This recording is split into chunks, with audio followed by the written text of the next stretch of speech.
слово предоставляется спикеру Народного собрания парламента Республики Абхазия Ашева Лашин Мусаеву. Добрый день, уважаемый Бадр Зурабович, уважаемые послы, уважаемые судьи, уважаемые гости сегодняшнего мероприятия и, конечно же, наши почтенные гости. Добрый день и добро пожаловать.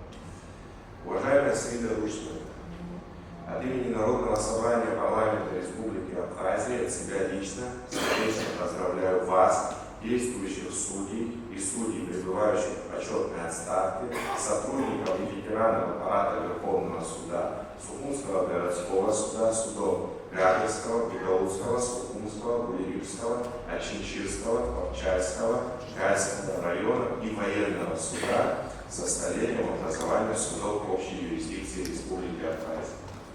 Вековой юбилей судов общей юрисдикции Республики Абхазия является знаменательным событием для судейского сообщества, для государства в целом и для каждого отдельного гражданина.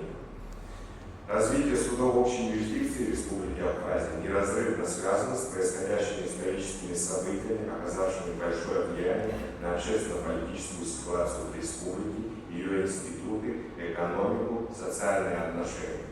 На протяжении всей своей истории суды общей юрисдикции осуществляют деятельность, направленную на обеспечение интересов общества и государства, достижение верховенства закона, защиту прав и законных интересов каждого гражданина.